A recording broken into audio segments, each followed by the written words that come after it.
Thanks for coming in today. Appreciate no worries, it. man. I might get you to just give us like a little bit of introduction about yourself, just for anyone who hasn't met you. Yeah, no worries.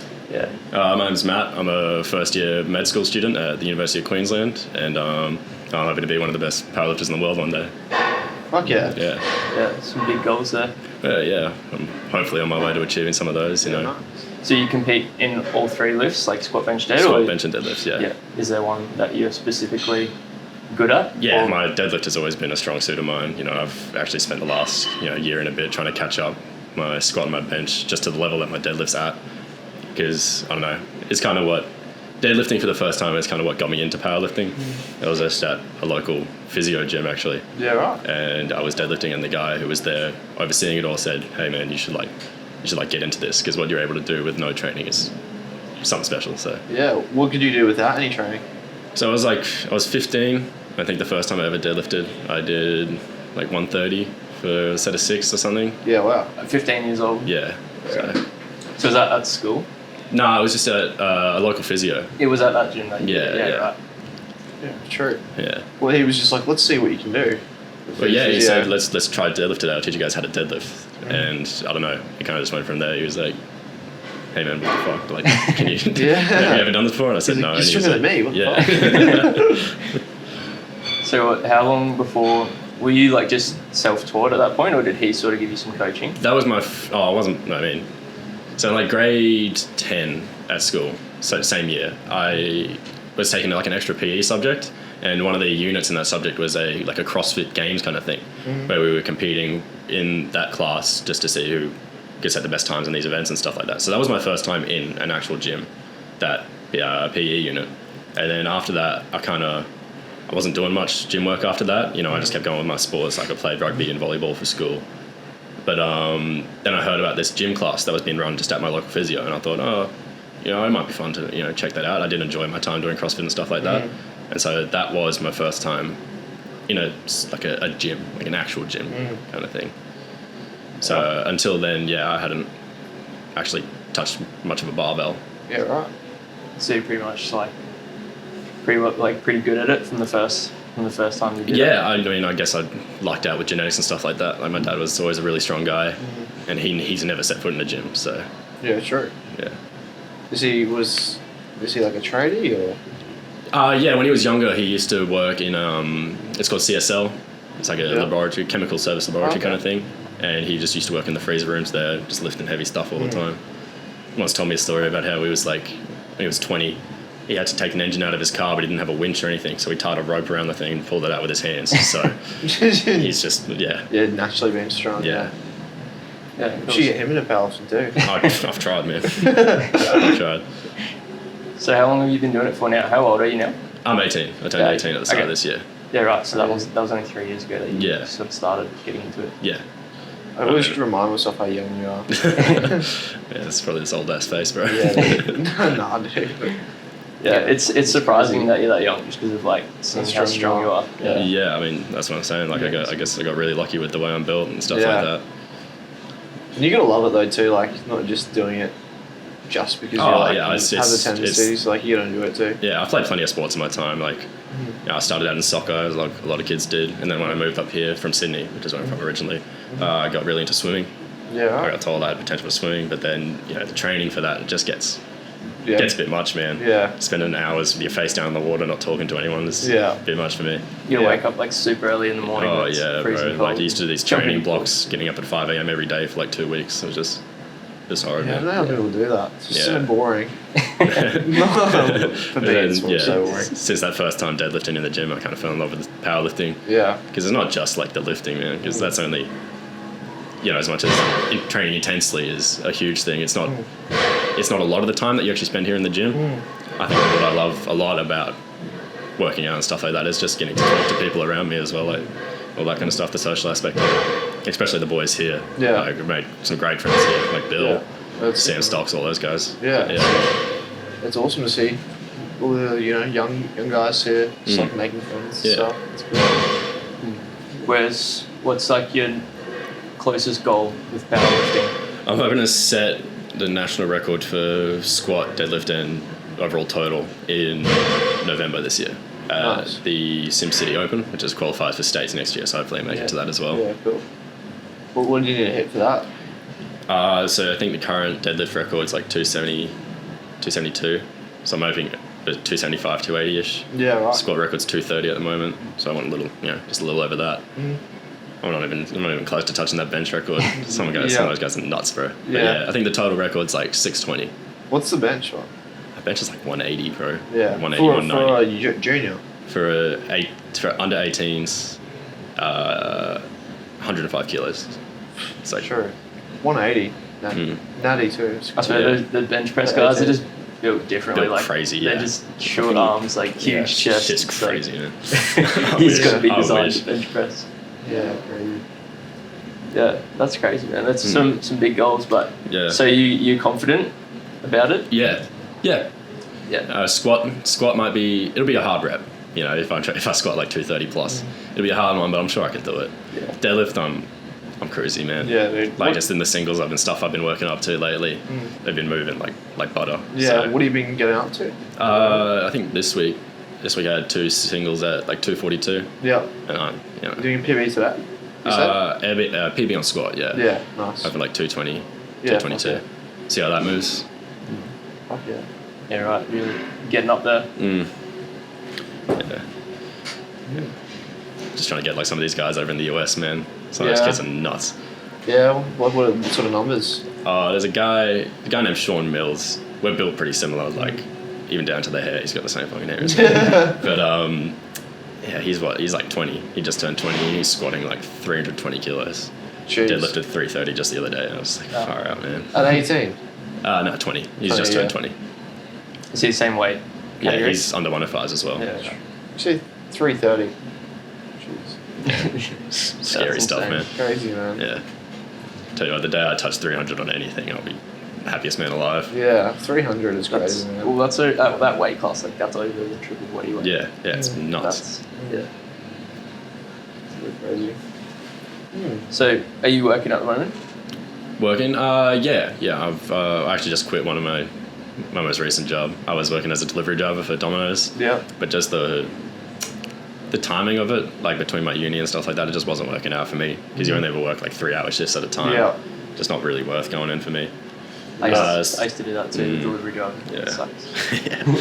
At Domino's. Yeah, sure. Yeah. How old were you doing that? Oh, like 17. Yeah, sure. Yeah. Yeah, I just started the job after I got my P's just because, I paid pretty well for the time. No, right now I'm just working at just a fruit and veg wholesale place over on the south side in Rockley. Yeah. One of my mates, his mum is one of like the managers there, and he got me a job there. So, it's a good time. Nice. So you got like normal sort of hours, doesn't affect your training? Nah, it's fine. It's usually like pretty early on during the day. Yeah. Yeah, especially even on Sundays, we get to choose what time we start because it's just me and my mate who go in. So. Yeah, that's good because we talked to another guy. You probably know him, that real big guy, Callum. Oh yeah.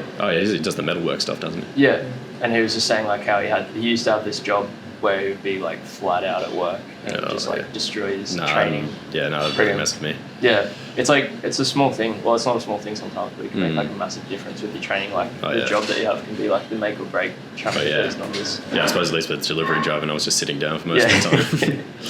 Yeah, you're not really like taking work home with you, getting stressed out about people's deliveries. Not even slightly. That's good. Oh, man. Yeah, I know how much like just daily activity can like really take a toll on training and stuff like that.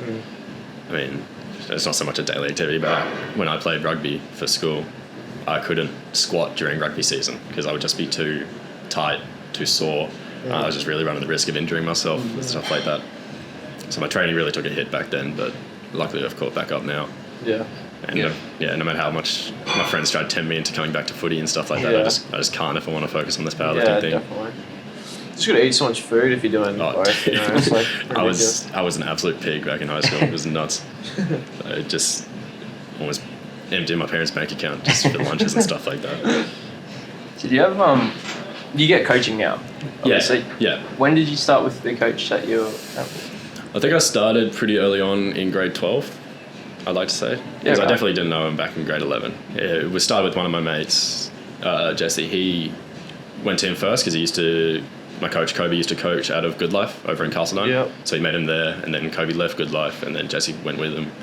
And then another one of my mates started going to see him as well, just for coaching and stuff like that. And I thought, you know what, like, I probably can't do this all on my own, because I don't, you know, obviously I was young, I was like 17, I know nothing about powerlifting pretty much. So I went to start seeing him, and my first session with him, I think my previous best deadlift was like 220, and that was with a belt on, everything, real grinder. And then first session with him, I PB'd, like, it was like 225 or something, and it felt better. So I realized how much a coach can impact the way you lift and stuff like that, how much help that can bring. So yeah, there's always room for improvement. There's always bro. little tweaks you can make, those extra couple of kilos.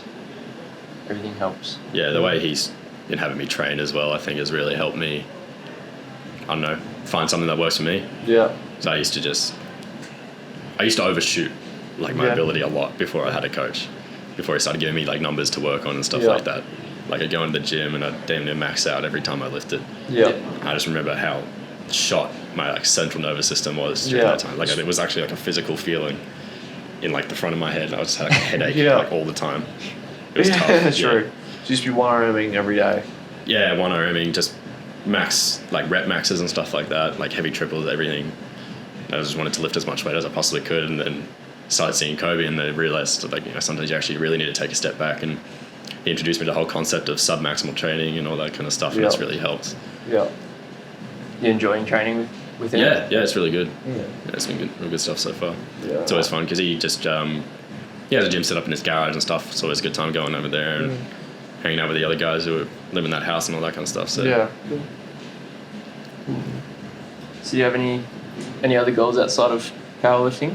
Yeah. So I was always kind of like tossing up what I wanted to do when I was older. You know, first it was I wanted to go into what my mum does, which is accounting and stuff like that.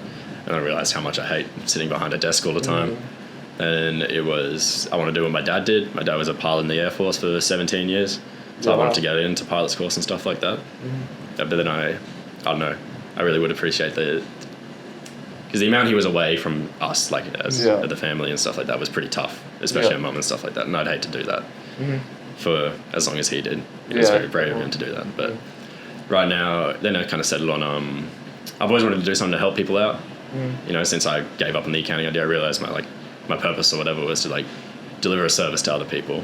And so I decided I wanted to go into the medical field. I want to be a doctor, a nurse, whatever I could really. And so I kind of put my head down to that. And I sat the UCAT, like the medical entrance exam, back in grade 12, and I got it. I did well on that. I got asked for the interview at UQ. Nice. Did that, and so now I'm enrolled in Doctor of Medicine for 2024. Yeah, sick. So I got entry into that, but I had to pick an undergrad, obviously, to do before that. So right now I'm in Bachelor of Biomedical Science, as before. So I graduate from that in 2023, and I start my 4-year med program in 2024. Yeah, so that's what, a 3-year? Yeah, like 3-year undergrad, 4-year postgrad. Yeah, kind cool, of thing. man. And then however long I have to do for placement and stuff like that. Well, as long as you start that straight away, like you'll be what, 25? 25 That's by the time I graduate. Still young, man. Yeah. Pretty young very young for a doctor. Yeah, it's crazy the amount of people that get into that later in life. You know, I thought everyone was going to be in the same kind of position I was, but I know plenty of people who became doctors at like 35 or whatever. Yeah. So you're gonna with the people you're studying with now, are a lot of them older?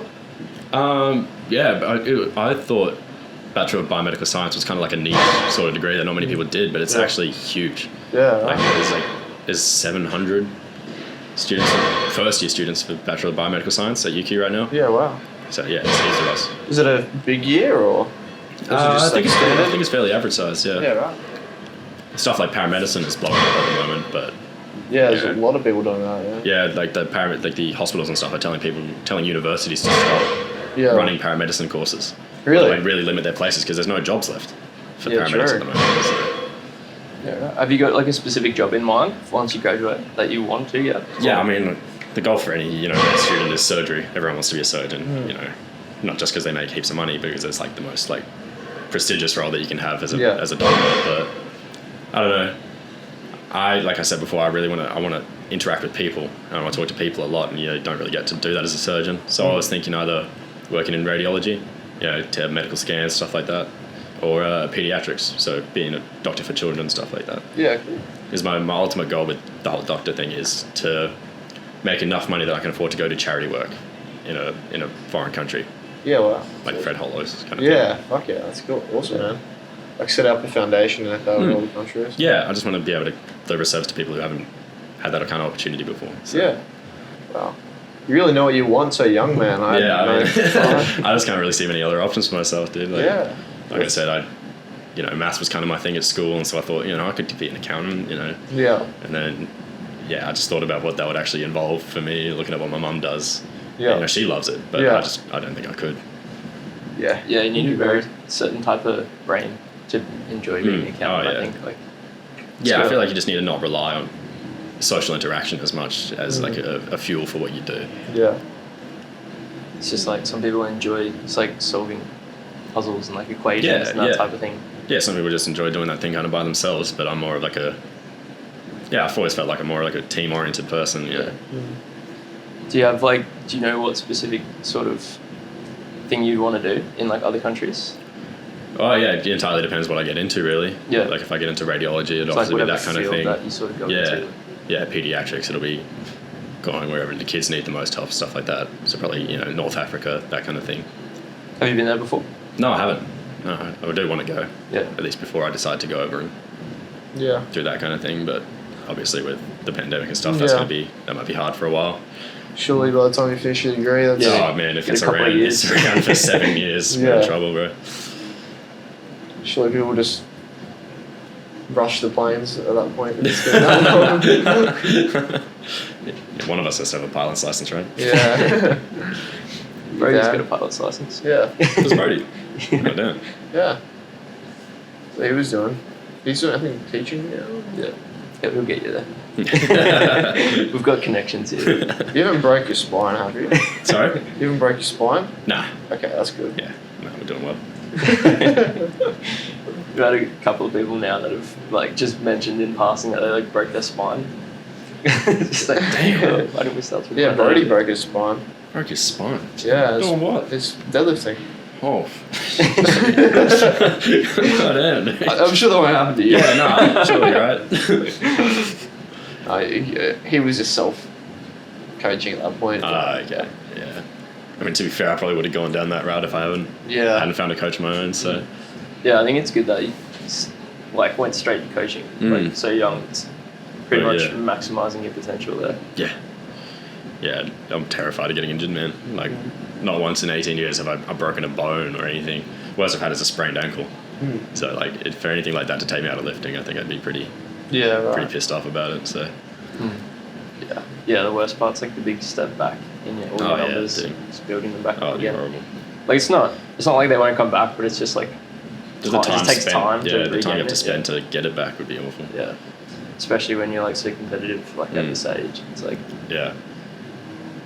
it's good to be able to keep progressing from already very high standard. Yeah, taking a step back would have a big impact on what I have to achieve with powerlifting and stuff like that, especially with the timing of all these competitions. So. Do you have someone that's a big competitor for you? Sort of, yeah. There's a couple of guys down in Victoria, especially.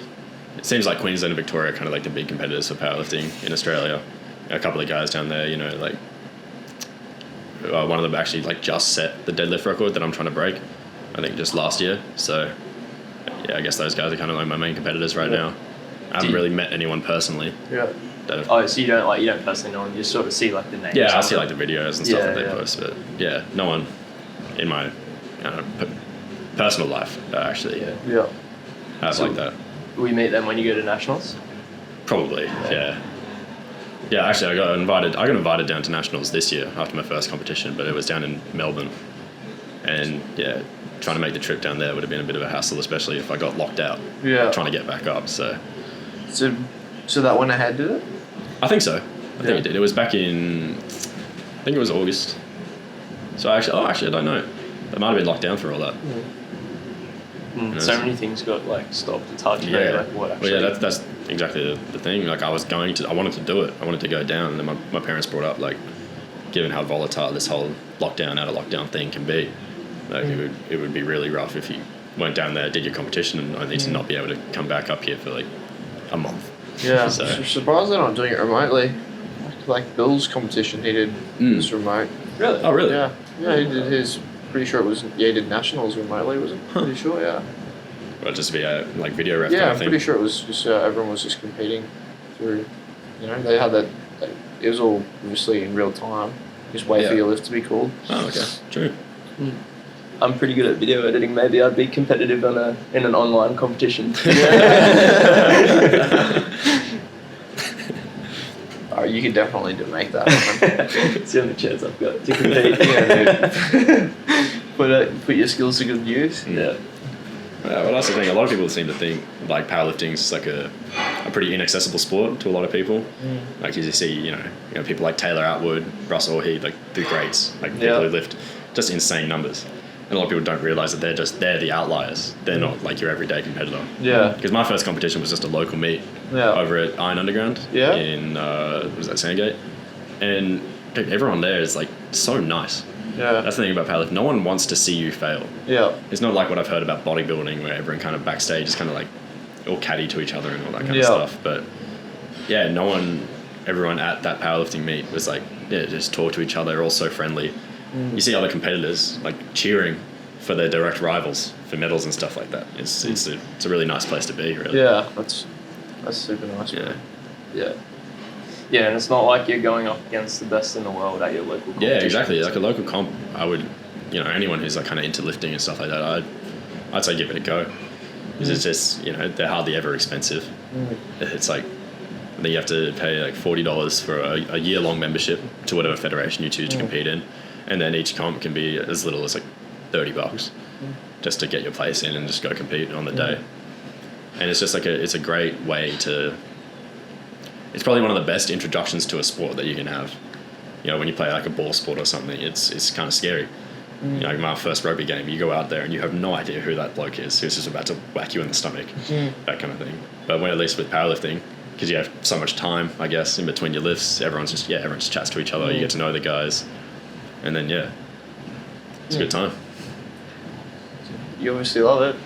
Oh yeah, bro, it was addicting, really. Yeah. The second I stepped out of that first competition, I was planning my next. It's like you got to do it to like understand that, I guess. Like if you've never lifted a weight, you never know. How long do you wait between competitions? Usually for me, a prep phase is like 8 to 12 weeks long. Or at least that's what it was for the last one. So if I want to compete and then I want to make a lot of progress and then compete again, it can be like 2 or 3 months, and then that prep phase before the next competition. So I think this time the wait was a total of like 8 months. That, to be fair, that was with a lot of comps getting cancelled and stuff like that. Like I was planning to compete back in August, but some comps got cancelled, some got bought out before I could get a place. So anywhere between like 4+ months is probably a good time frame for me, because if you compete and then you go straight into another prep phase and then you compete again, you probably won't make that much ground on the numbers you did at your first comp. So this is like 20 weeks or like 20 weeks. 20 weeks, it's probably a good one. Yeah, I think a couple of people we've spoken to have a bit of a different opinion about like leading up to the comp to like keep the weight, or like to do like a weight cut closer to the end, or like what do you prefer to do? Well, that's the thing. Since like for my last comp and the comp before, I've been well underweight, so I've been trying to gain weight before my competitions and stuff like that. Like last time I competed in the 94 kilo weight class and I weighed like 89, so I was 5 kilos underweight there. Yeah, right. This time around in November, I'm in the under 105s. And right now I'm weighing in at like 97, 98. Yeah, right. So I've always been, kind of massively underweight for my weight class. So I haven't had to worry about doing like a water cut or a weight cut or anything yet. You trying to get up like a couple more kilos before then? Yeah, I'm trying to hit at least 100 before November. Yeah. So hopefully once I get to that point, I can do more maintenance around my weight and stuff like that. I just need to fill out my frame, I guess, because I looked it up. I think right now, I would be, if I went to like Worlds or whatever, I'd be one of the tallest, if not the tallest 94 kilo lifter ever to compete at Worlds. Most of those guys are like 5'9", 5'10". What numbers would you need to hit if you were in the 94? So 94 to be competitive? in the records from the 94s at my age are actually, some of them are higher than the 105s. Oh, right. Because a lot of guys don't get that heavy at my age. At least a lot of guys who get into powerlifting. Yeah.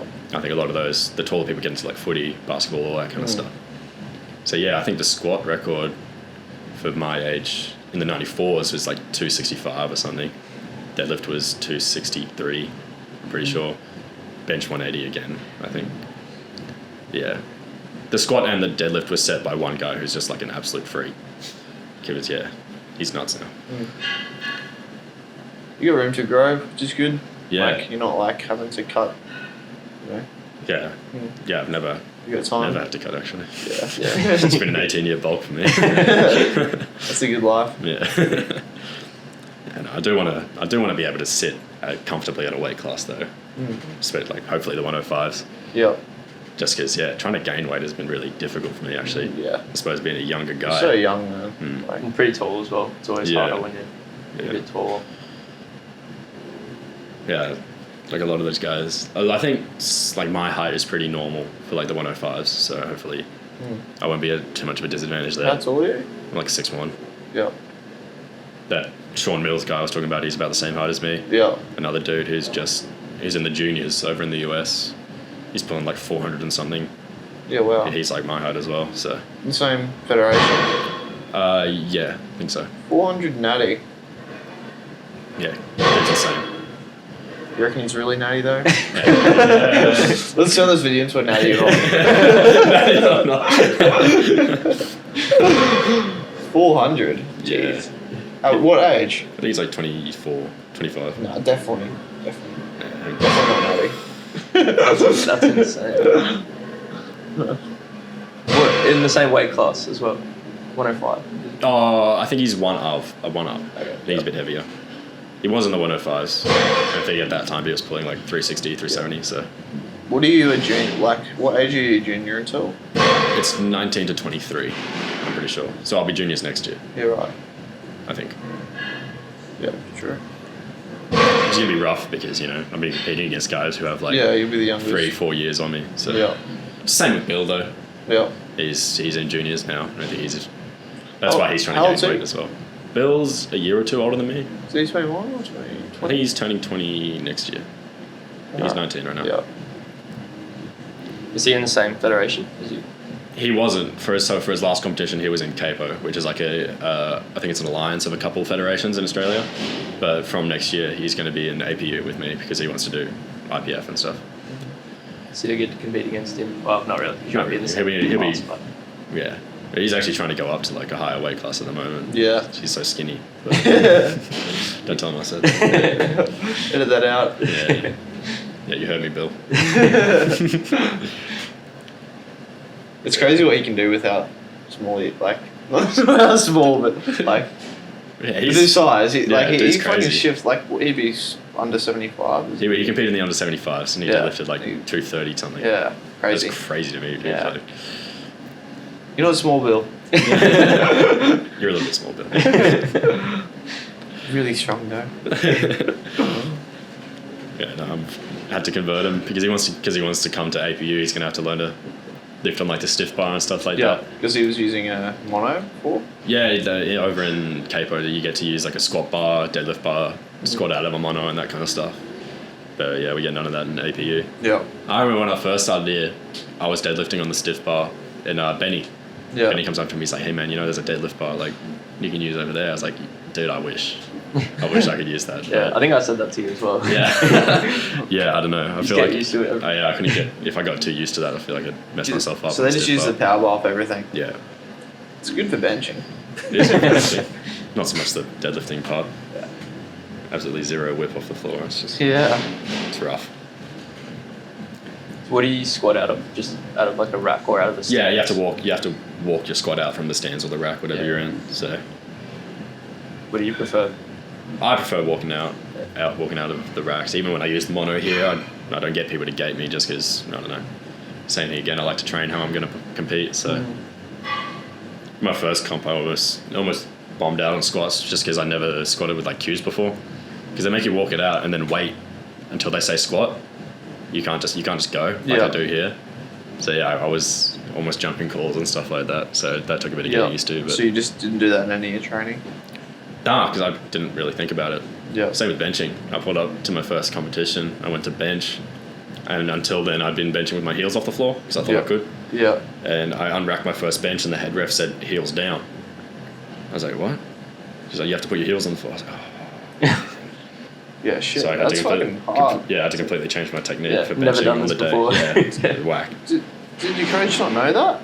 Just like didn't know that federation, or? Well, I was the one who was looking up all the rules and stuff because I'm his first client who's actually been a competitive powerlifter. Yeah, right. He just trains the others in for general health and stuff like that. Yeah, right. So I was like, yeah, I think this is fine. And yeah, nah, it's not. He's like, yeah, sweet. Yeah. True. Yeah, I was lucky enough to put up a decent number there and not get injured, but it was still kind of threw me off on the day. Yeah, definitely throw you off a lot. Thanks for coming in. Yeah, no worries. Thanks for having me, guys. Good to have a chat with you and Thanks, man. hear about your goals. Yeah, it's mad. Appreciate it. Yeah, thank you.